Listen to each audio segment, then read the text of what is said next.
Good evening and welcome back. Another comfortable, pleasant, relaxed evening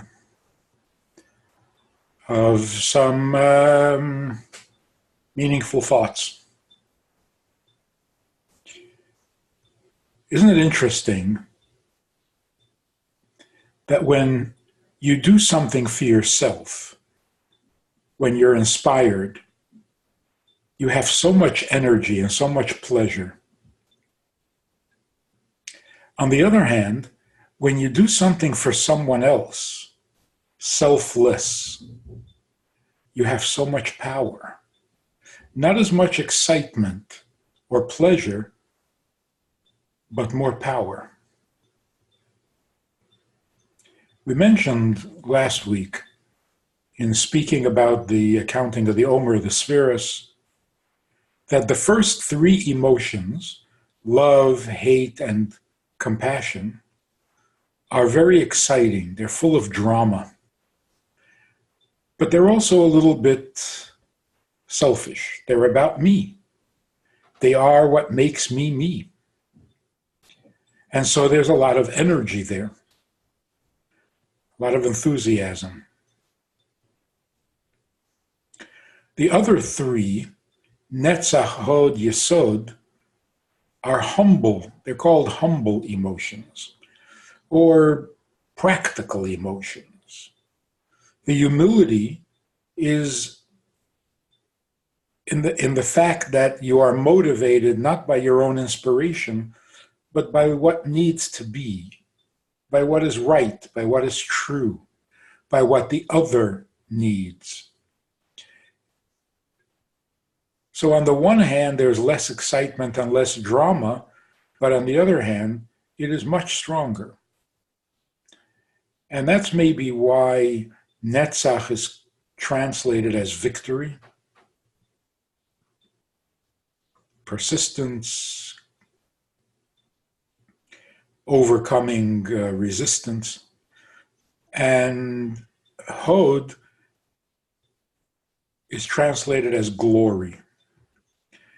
Now, victory and glory carry a little more power than love and hate.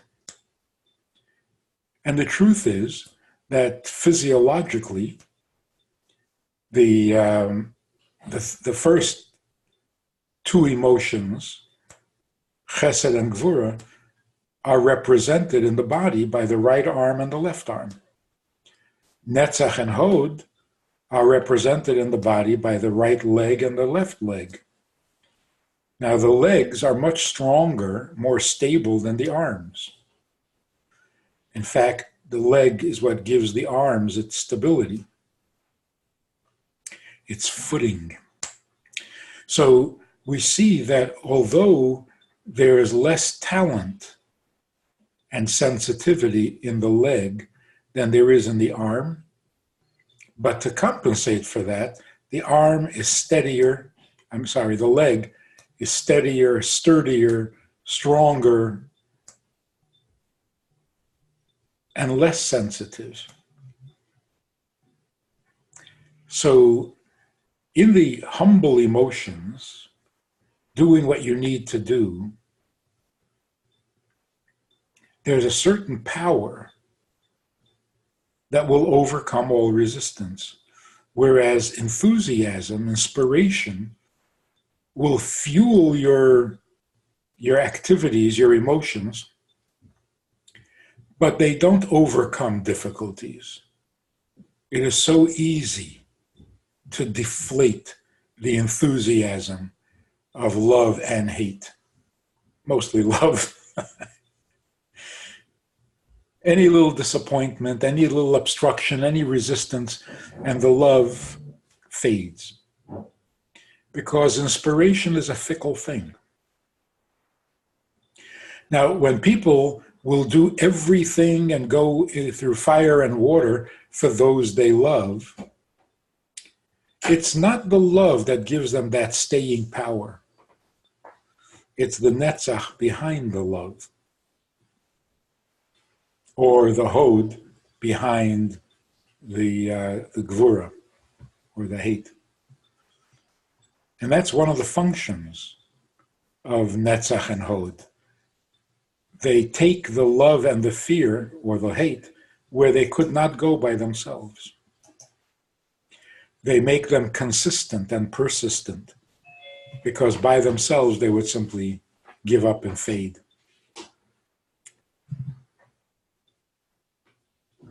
Now, why is it that way? So Hasidus explains that the higher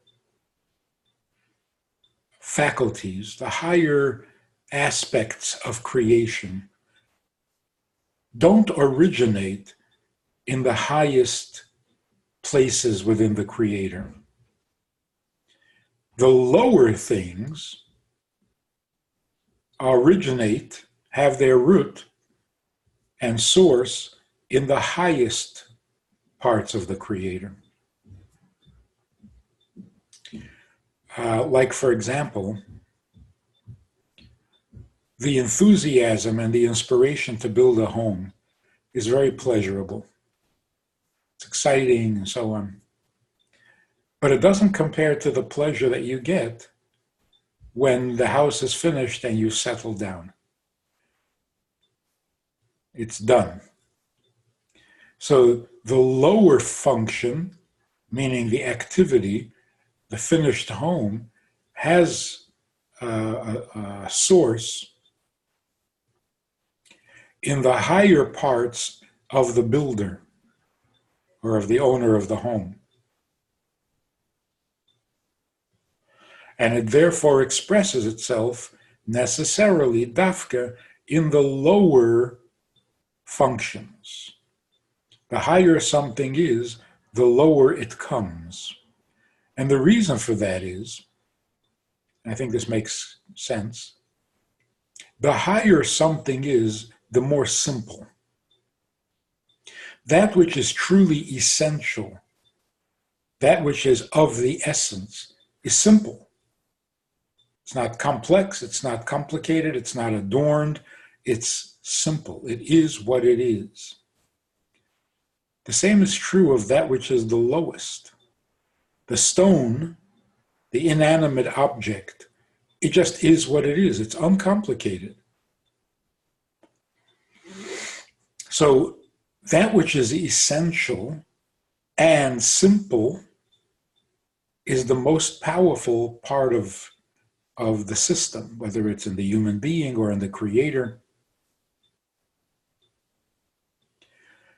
So it expresses itself best in that part of creation or that activity in the human being where there is that simplicity. Of course, the difference is that they are simple. They're both simple, but for opposite reasons. The highest of the high is simple because it is so essential. And the lowest of the low is simple because it is so bare. It has so little. Yet, the fact that they're both simple gives them some kind of a relationship where the highest of the high can express itself only in the lowest of the low. I think there's an example given for this. The highest of the high, kings, geniuses, the smartest and the greatest of people, who do they feel most comfortable with? The simplest person. I think if you think about it in history, the relationship between two geniuses is a little too complicated. It's a little too complex. It's not comfortable. But for the genius, the true great person, relating to a truly simple person is very comfortable. They have that in common. It's an uncomplicated relationship. Like, for example, you have a great, great teacher and you have a great student. The great student is terrified of the great teacher. He's humbled by him. He gets nervous around him. He can't relax. He's too conscious of the man's greatness, of his talents. Whereas a simple person feels completely comfortable with the greatest person, because the only thing they have in common is their simplicity, not their complexity. But along with that, the greatest of the great, being simple, is also very powerful. There's no changing it. There's no compromise. It is what it is. You are who you are, and that's your essence. So there's a lot of power in that. And the same is true with that which is simple because of its lowness. It is simple, but it is powerful. So there is great power in simplicity. There isn't that great enthusiasm. So there's a virtue to the three higher emotions, and there's a virtue to the three lower ones. Without the three lower ones, without this attitude, got to do what you got to do, right is right, wrong is wrong, just simple black and white facts that we respond to, even emotionally.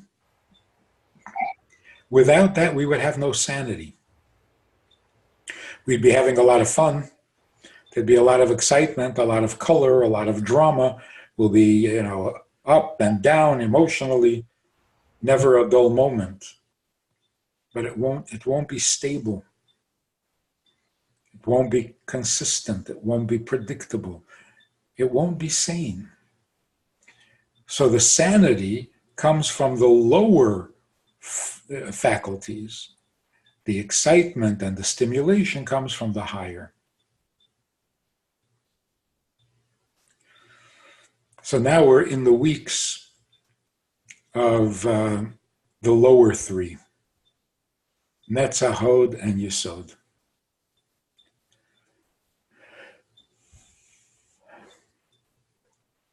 On a completely different subject, in thinking about the coming of Moshiach, the world as it will be, Olam Haba, what can we imagine, what can we understand from the world as it is today, how it's going to be when the world becomes perfect tomorrow? In other words, when the Rebbe said, we are so close to Geula that if you opened your eyes, you would actually see it, what can we see? What are we seeing that can be considered Moshiachdik? So we know that there are three things that are supposed to happen in the times of Moshiach. Number one, that all Jews will be excited about their Jewishness. Number two, that all human beings will be moral. And number three, that the earth will produce so much wealth. I guess it doesn't have to be the earth. Nature, the world, will produce so much wealth that we won't have to work. Which means there'll be no distraction from the pursuit of the knowledge of God, which will occupy us in the days of Moshiach. Now, the first two, that Jews will be Jews and people will be moral, that makes sense that is a necessary part of a utopian world. Wouldn't be very good without it. But the third thing, that delicacies will be available in such abundance that we won't even care anymore. Why is that such a fundamental part of the messianic picture? True, it'll free us to sit and study. But is that utopian? Just a world of students sitting around studying?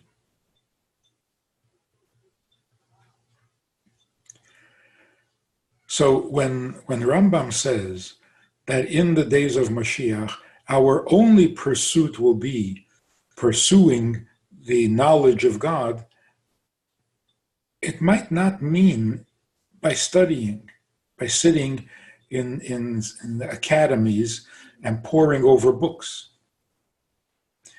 The pursuit of the knowledge of God involves everything. Nature itself will be a study of God.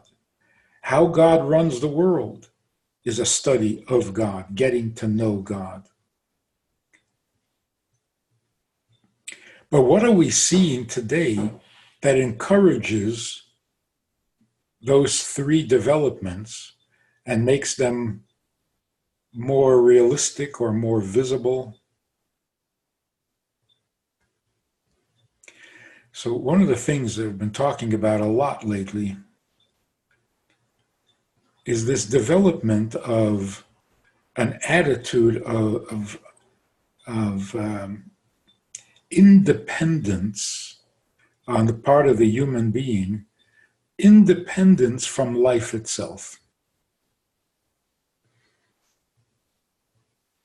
We've always assumed that we are completely dependent on life. Without life, we would have nothing. You got to stay alive and you got to be healthy. Something is developing, which you can see more and more in various expressions, where people are not so hung up on life itself. We're hung up on all sorts of narishkeit. We have all sorts of addictions, but not to life, which is kind of strange. We're very enthusiastic about some detail of life, but not life itself. And of course, that's all part of the insanity of the world, where everything is upside down and chaotic. But the fact is that there's a certain independence where we can stand back and look at life from a detached and impersonal perspective. Who needs this? Now, we've always asked, why are we here? What is the purpose of life? And we've gotten upset if we couldn't find an answer and life seemed meaningless and purposeless. That's always been the case. But we were asking because we were so committed to living and we wanted life to be the best. So, of course, we were going to live. But on top of that, we also wanted to know the purpose, the meaning, the significance and the power of it.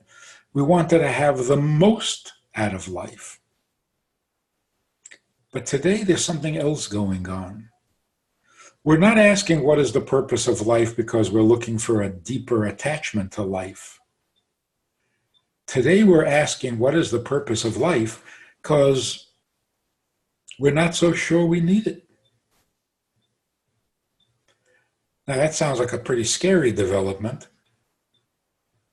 but you can also see it as a very positive thing.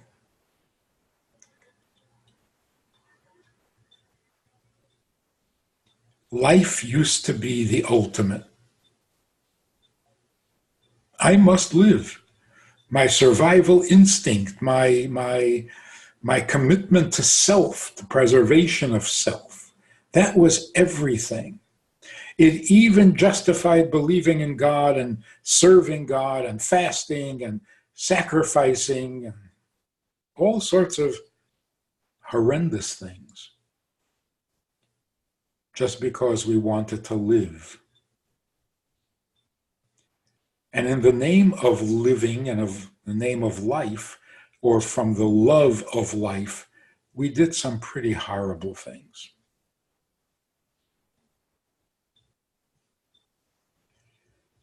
Almost all famous evils in the world were people trying to get more out of life.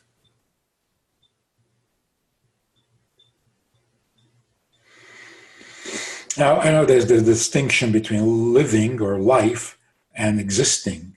They wanted more existence, they wanted more life. They weren't making that distinction in their heads. They wanted more because they were alive. This new development, must I be alive?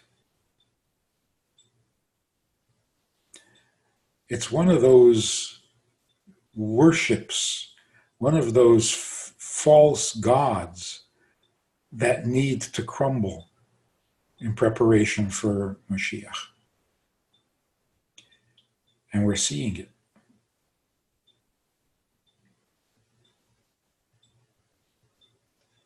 So how is it going to happen that all of a sudden all Jews will be excited about being Jews, and all human beings will be excited about being moral?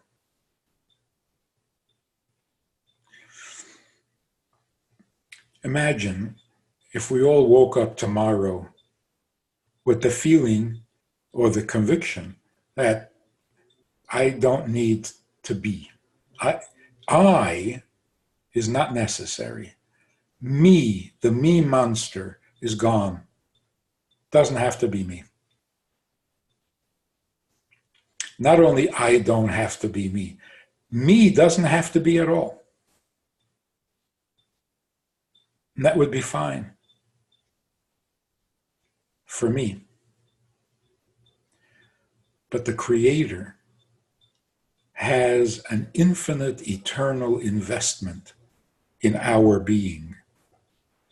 So our being is much more significant than we ever thought. But it's without the me monster. It's without the capital I, the exaggerated I. So imagine if everybody woke up feeling that it's not about me. Imagine if all Jews suddenly woke up to this realization, it's not about me. The fact that they're Jewish would suddenly become so prominent and so meaningful, so descriptive of who we really are. I'm not just me, I'm a Jew, which means I'm here for a reason, and the reason is to be a Jew, not to be me. So that unholy sentiment, I gotta be me, and I gotta do it my way, and all I can be is me, and I am who I am, and that's all who I am. Turns out that that's all silly, frivolous. What I am is the purpose for which I'm created, the way in which I can serve God.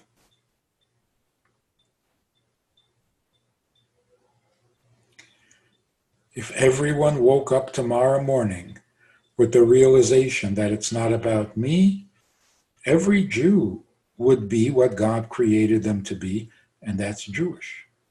And every human being would become what God created them to be, and that is moral.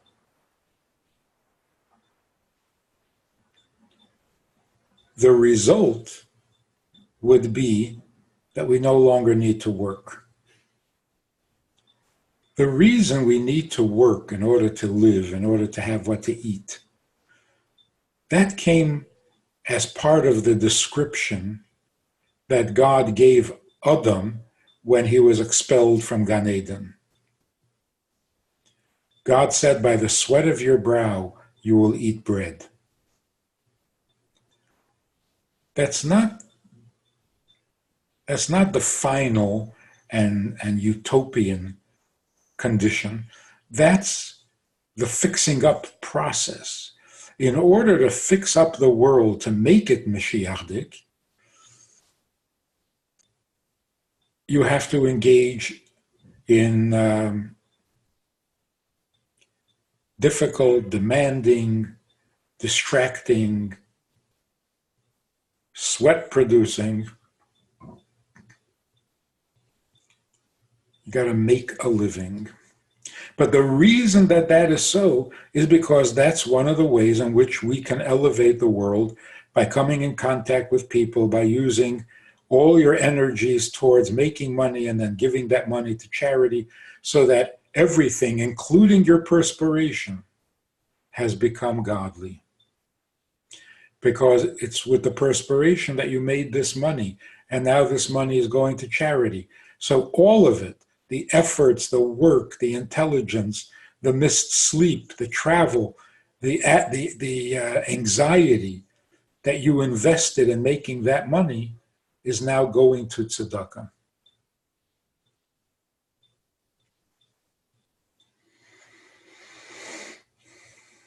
But once we are focused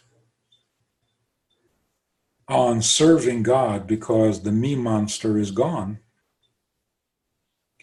that will no longer be necessary. The world will present itself, the physical condition, the material condition, the mundane, will present itself and ask to be elevated. You won't have to pursue it, you won't have to fight to get to it, and you won't have to break it down, break its resistance before it submits to holiness. So it could be that that third item, that in the days of Moshiach we won't have to work, is not a necessary condition, but part of the reward, the result, the outcome. When Jews are Jews and human beings are human, or humane, then there'll be no need to pursue the divine potential in things. The potential will be there and will allow itself to be elevated and to be redeemed and brought back to holiness. What else do we see that is a little encouraging or inspiring?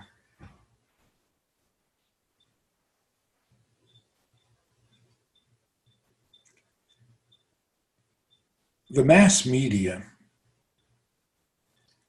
is creating a lot of problems. People are distracted. We hear too much stuff. We're bombarded by irrelevant information and images, some of them pretty nasty.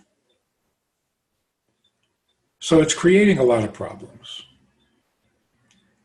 But the fact that it can create universal problems is only an indication of how powerful it really is and how powerful the good that it can do is.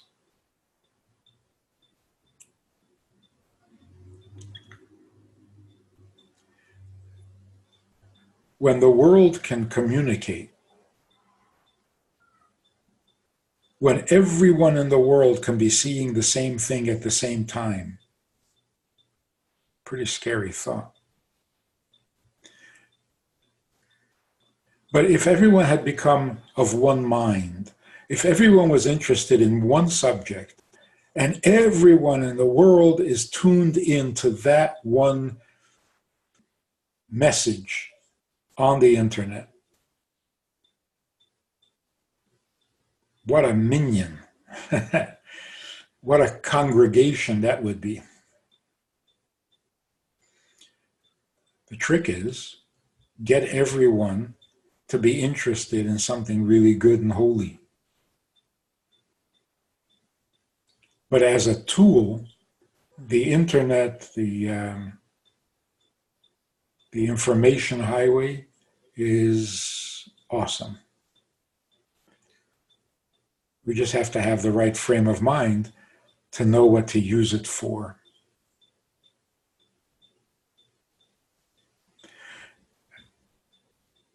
It can unite the world in a way that was never possible before.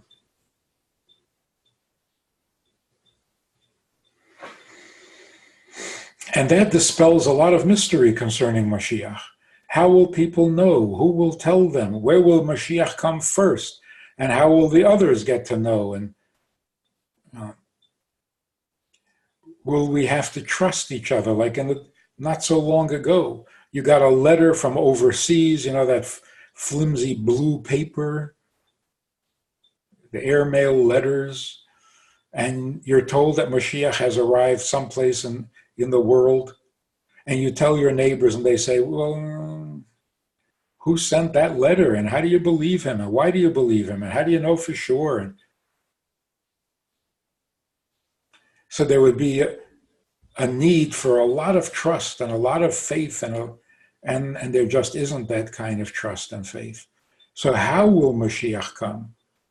Will it take years, as it once did, before information can be verified and before the whole world can know for sure that something happened?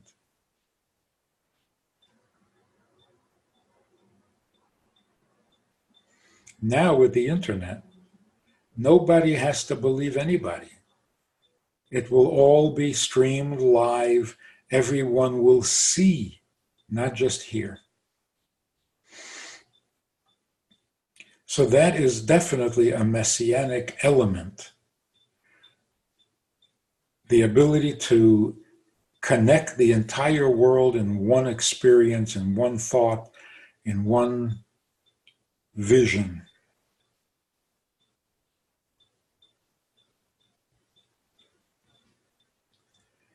Then there are the children. The most stunning of all prophecies is not that the dead bones will rise again. Science can accomplish that.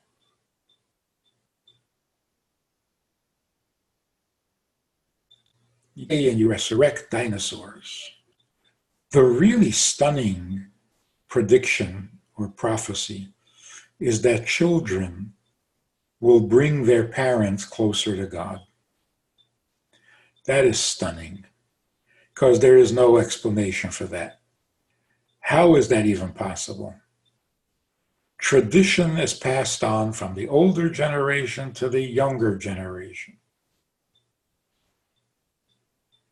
Torah was given 3,000 years ago, and it's been handed down generation after generation after generation. Now the prophet comes along and says, no, there's going to be a break in that chain. There'll be a break. And the chain will be reconnected, not by the parents, but by the children. How are the children going to have a tradition that they can maintain if they didn't get it from their parents or grandparents? That not only violates nature, it's truly unbelievable. And yet, it's happening. Children have never been so independent, so insightful, maybe call it desperate, but desperate for meaning, desperate for purpose, desperate to serve, not to be served. We're now discovering that children who want to be served are not healthy. They're not healthy, and certainly not happy. And the more they want to be served and the more they are served, the unhappier they become, the unhealthier they become. It's probably already the case that, as a rule, children are more idealistic than their parents. Not just teenagers, children. And that because of the children, parents are starting to seek true wisdom, godliness, to be able to say something to their children that would mean something to the children. Because the stuff we've been giving them, they're dismissing it. They're rejecting it. They're not buying it. Another Moshiach piece of evidence. So we have something very exciting to look forward to. If all of these things have their proper application, this is a great world. This is a great world.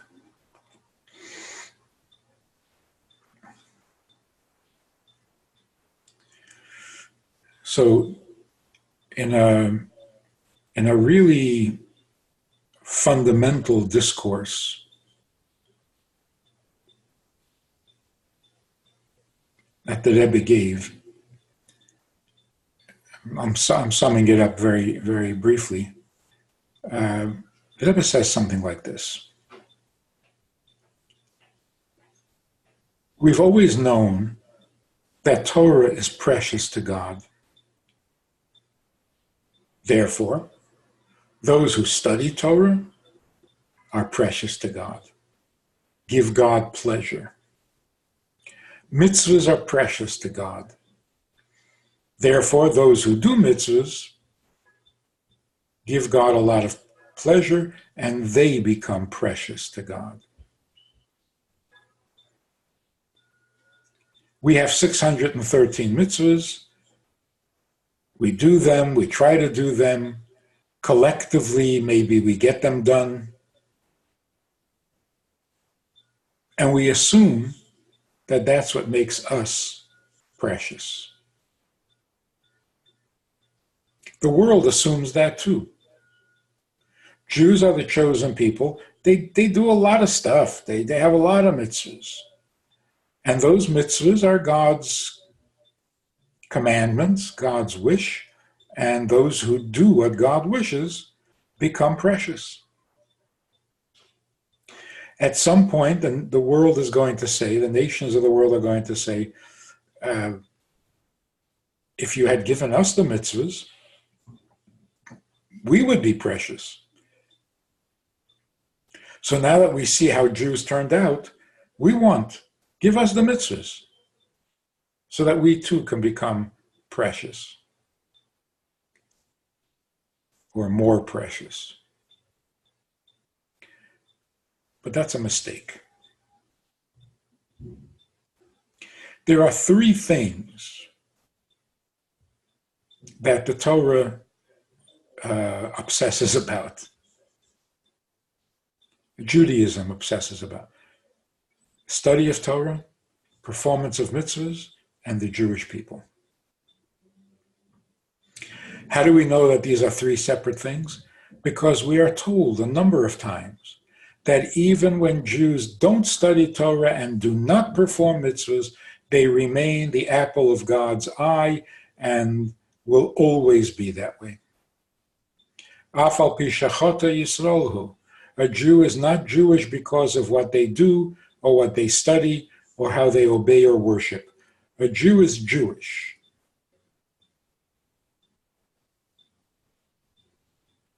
We were Jews and God gave us the Torah. We didn't become Jewish by following the Torah. So what that means is something like this. It will be an awesome pleasure when God reveals to us the joy and the pleasure that he felt every time we studied a piece of Torah. When we read his words and tried to understand what he was saying, how much pleasure does that give God? We can't imagine. When Moshiach comes, we will see. We will see and feel that pleasure that we gave God by studying Torah.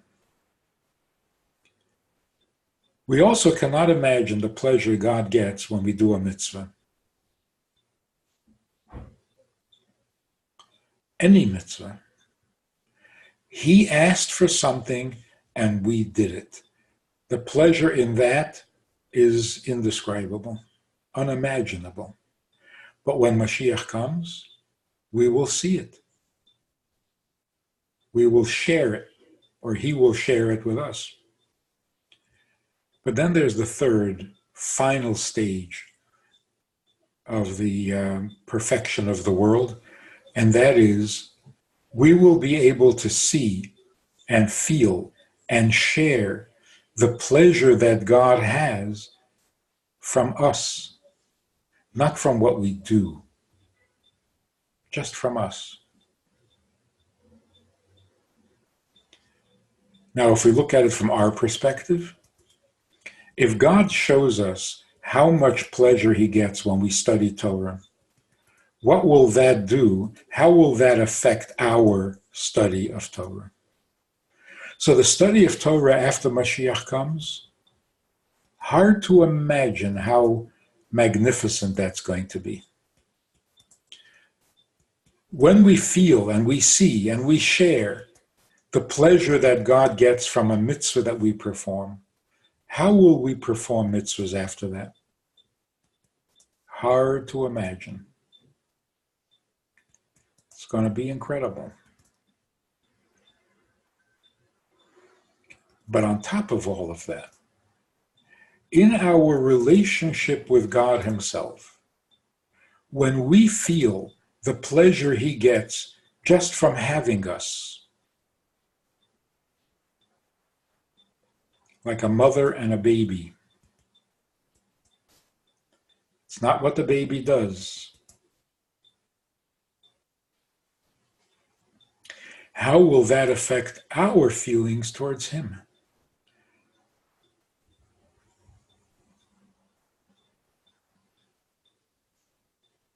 Harder to imagine. And that's the part of the world to come that we cannot even begin to describe. So we can describe the days of Moshiach. In the days of Moshiach, there will be no war, there will be no competition, there will be no animosity, and we won't have to work, and we'll all sit there pursuing the knowledge of God. We can describe all that. It's knowable. But how the relationship is going to feel, that unconditional pleasure,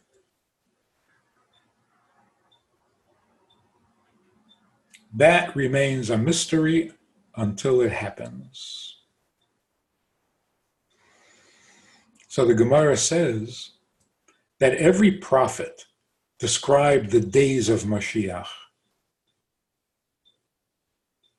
But what's going to happen after? No eye, meaning no prophecy, has ever viewed it, has ever seen it, and therefore cannot describe it.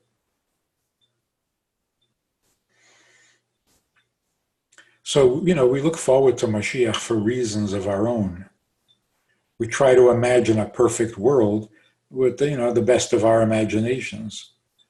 But there's something waiting that is much, much greater than what we think is good or high or perfect. We have no idea. So it's not going to be as good as we think it's going to be. It'll be gooder than that. Because our picture of good is kind of limited, almost pathetic. Like for most people, if there's no pain, and there's no anxiety, and there's no worry. Perfect. Can't get any better than that. Oh, yes, it can.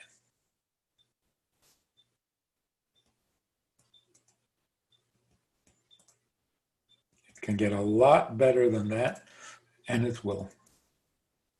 And that's what we mean when we say godliness. Godliness doesn't mean religiosity. Godliness means a goodness that God considers good, not our limited definition of good.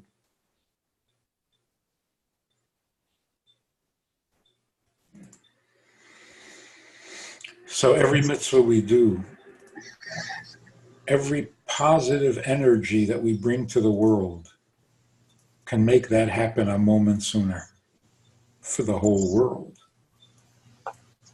And with the signs that are there, there's a lot of encouragement. Of course, there's also the distractions. Moshiach will come by surprise. Why? Because there'll be camouflage all along the way. Every time something more of Moshiach is revealed, there's another curtain that goes up to kind of distract us, block our view. And that's why the Rebbe says you have to open your eyes and you'll see. Once Moshiach comes, you won't have to open your eyes. You won't have to do anything. But until then, we have to open our eyes because Moshiach is coming in gradual stages, and for every improvement, there seems to be a decline. Like with the internet.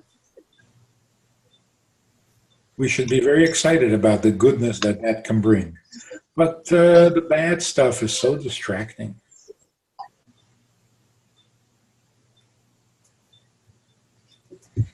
Craziness, the chaos between parents and children. It's such a good thing. But on the surface, it feels terrible. Like everything's out of control. What's with the kids? How will they ever become a mensch? But that's just distraction. All roads lead to holiness. The future is godly. Let's not be distracted.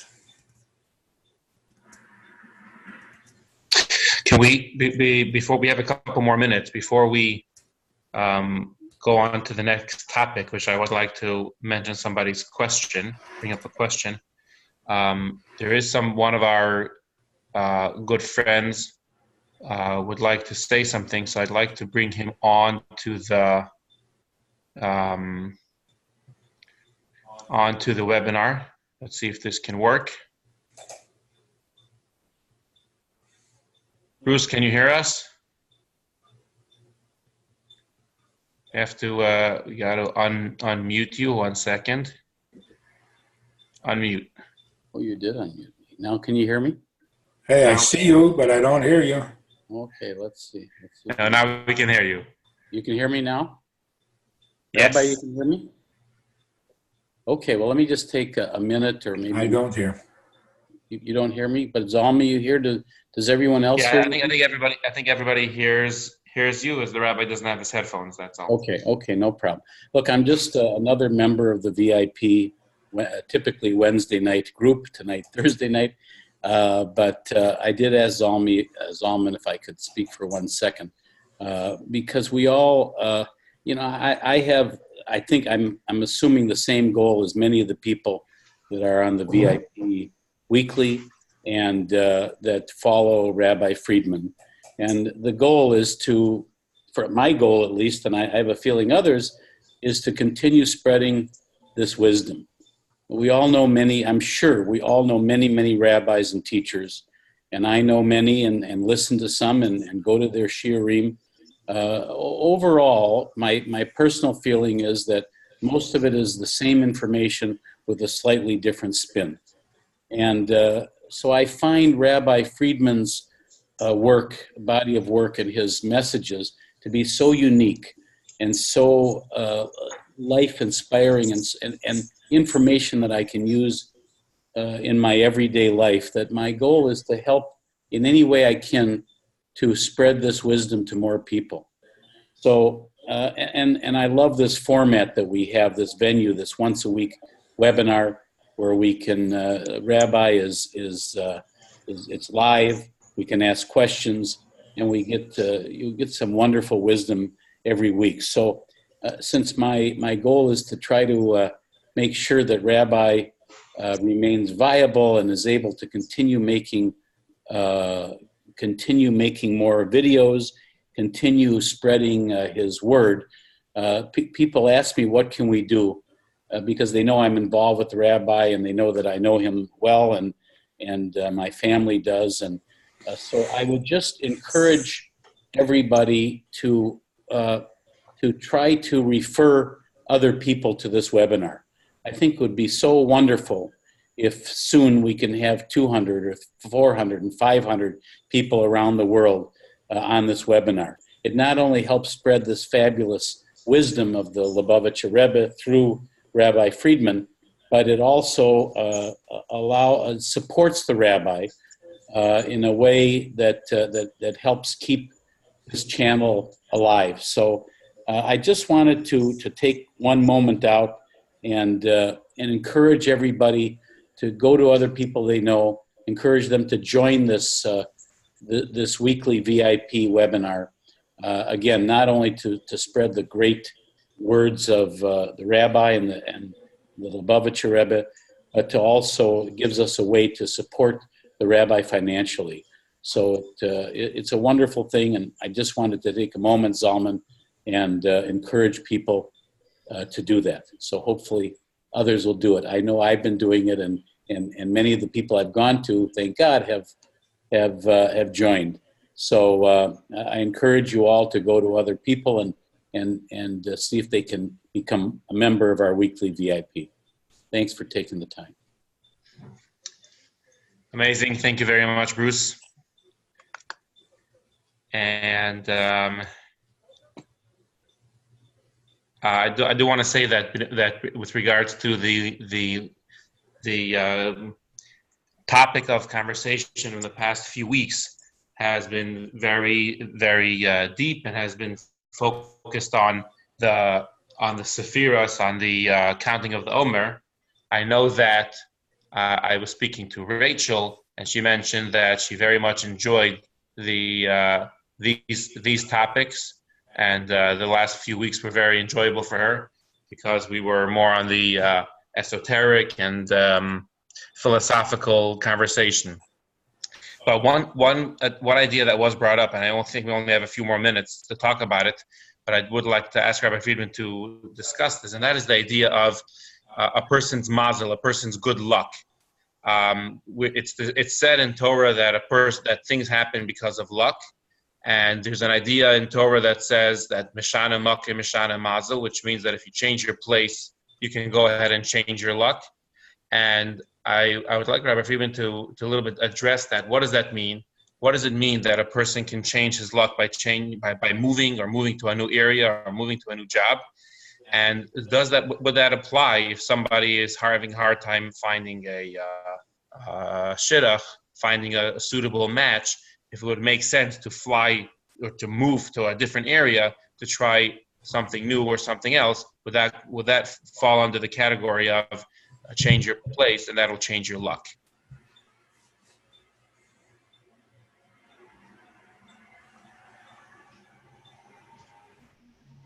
Rabbi Friedman.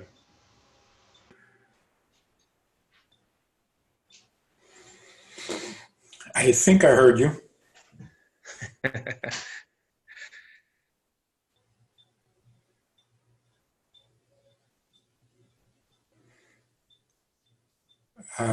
Mazal, the Hebrew word for luck or fortune,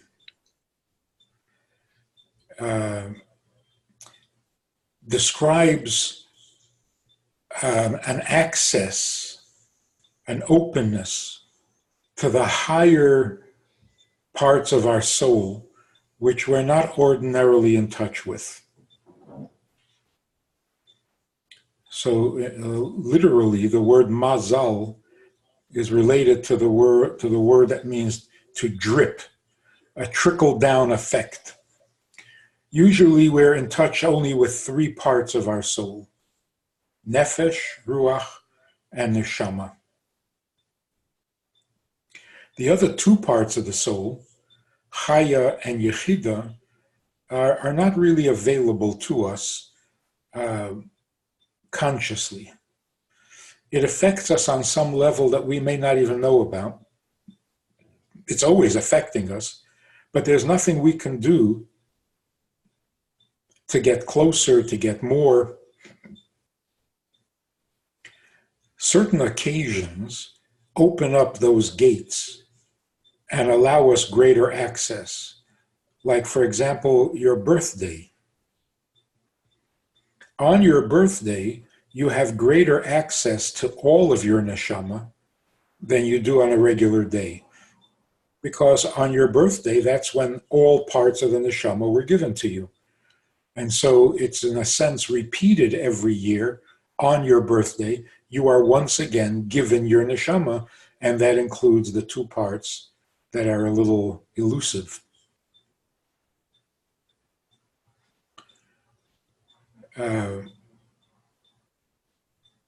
There are dramatic moments where, because of the intensity of the experience, you become sensitive to the higher parts of your neshama. Like when you're faced with a crisis and you can do superhuman things. That comes from the higher parts of the neshama. So under certain conditions, you surprise yourself and you do something magnificent, literally superhuman. And you don't know how to explain it. How did I do that? This is not me. But under those circumstances, you were given access, you gained access to the two parts of your soul that are superhuman. The higher part of you. Now, one of the things that opens you up to a more limitless part of your neshama is when you do something to break your own limits. Because when you get into a habit, when you're living a habit, you don't really leave room for these limitless energies to enter. When you change location, you uproot, and you move to a new location, you have removed a certain restrictive element. Like when God said to Avram, leave your birthplace, your father's home, and your country, and come to the place that I will show you. That opened up Avraham to a godliness that his limited existence, although it was a very moral and holy existence, but it was limited to the place, to the habits, to the familiarity. By leaving all of that, he opened himself up to a greater influence, and that's called his Mazal. Now, sometimes you gain access to the fourth level of the soul, which is Chaya, but not necessarily to the fifth level. And sometimes you get opened up even to the fifth level. So Mazal means what can open you up to the two parts of your soul that you don't otherwise ordinarily have access to.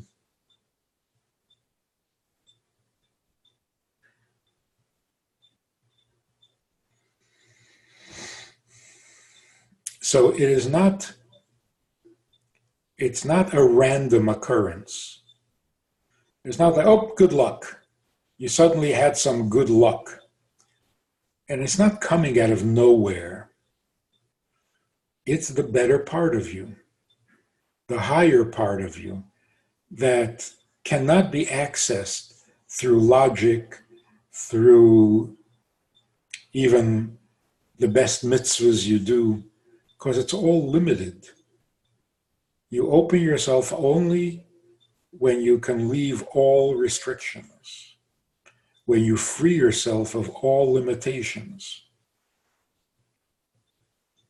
And that may be what the Rebbe Marash meant when he said, L'chatchila aribe.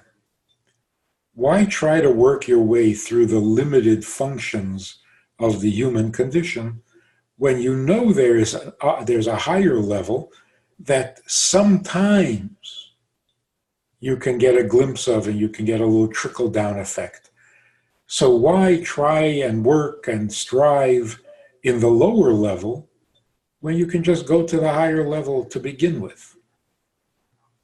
But what does that mean, to go to a higher level? It means let go of your limits.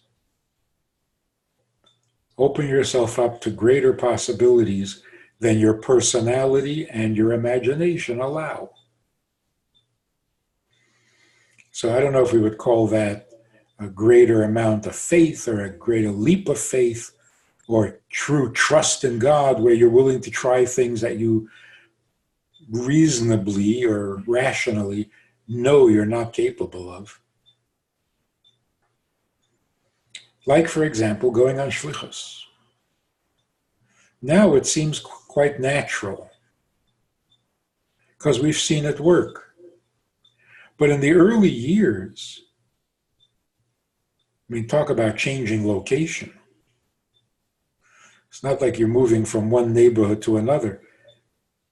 You're leaving behind everything you're familiar with.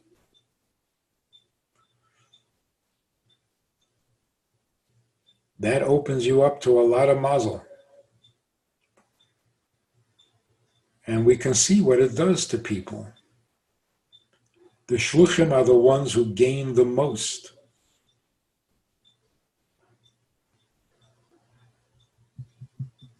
So that would be the effect that we encourage when we say Mazel Tov to somebody. On those occasions where they can have access to the higher parts of their soul, we bless them with that access. Mazal Tov, get in touch with your higher part. Whether it's your birthday, your anniversary, your wedding day. Mazal Tov. Get your good mazel. Get that trickle-down effect from your neshama that you don't ordinarily experience.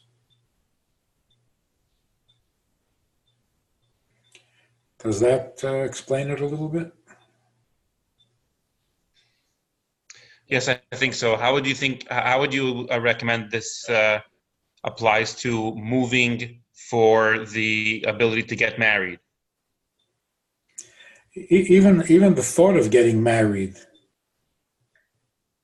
the willingness to be married, means the willingness to leave everything familiar and go into an adventure that you cannot predict the outcome. You don't know what's going to be, who it's going to be, and yet you're open to it.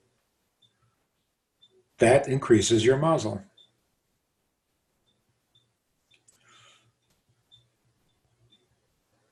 I think the health people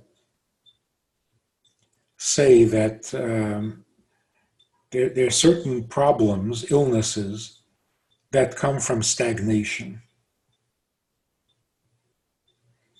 And the cure is simply make a change.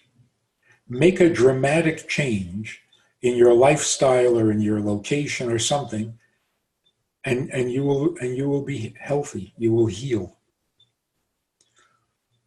That means open yourself up to that higher mazel and you'll be okay.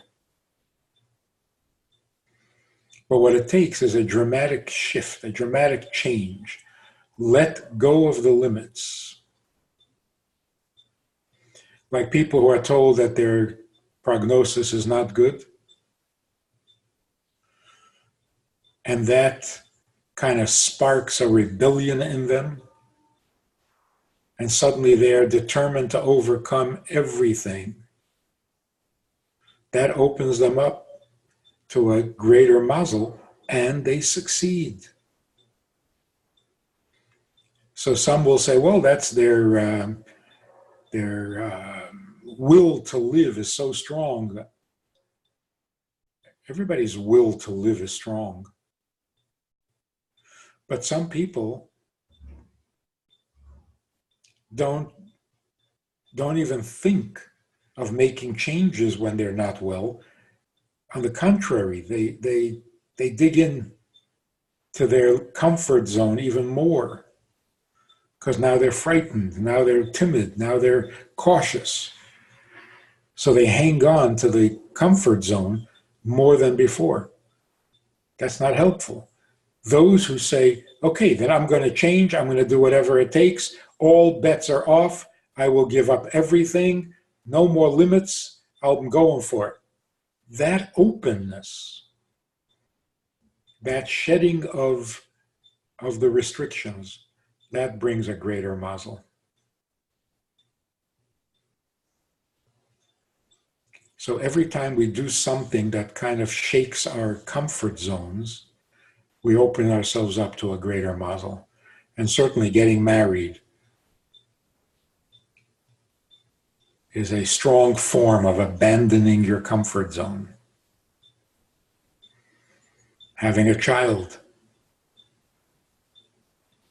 So when a child is born, we say Mazel Tov to the parents, not to the child.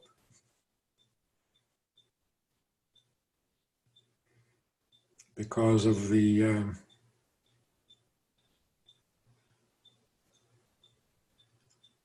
parents' new approach or new access to life, a higher life.